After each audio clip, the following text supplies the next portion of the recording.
Bir bakışın yeter könlüme, seni unudan vallahi yoktu. Küley geldi adınla esti, kalbim yine sensiz küstü. Sensiz bahar gelmez mene, her gülüşüm senden kaldı.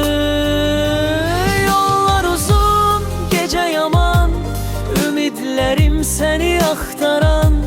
Gecelerde sessiz seni çağıran, seni seven bu yürek tek kalan. Yollar uzun, gece yaman, ümitlerim seni aktaran.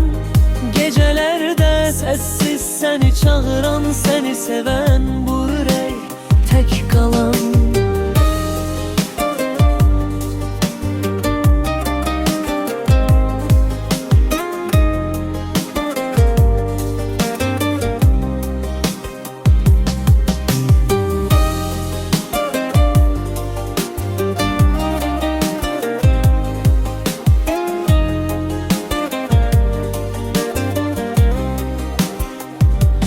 Gözlerin kimi deniz yoktu, dalgası sessiz özün çoktu.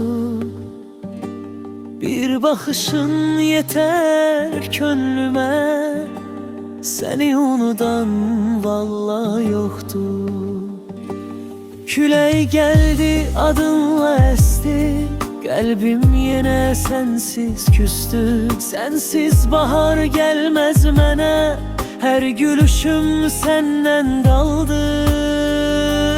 Yollar uzun, gece yaman, ümitlerim seni aktaran.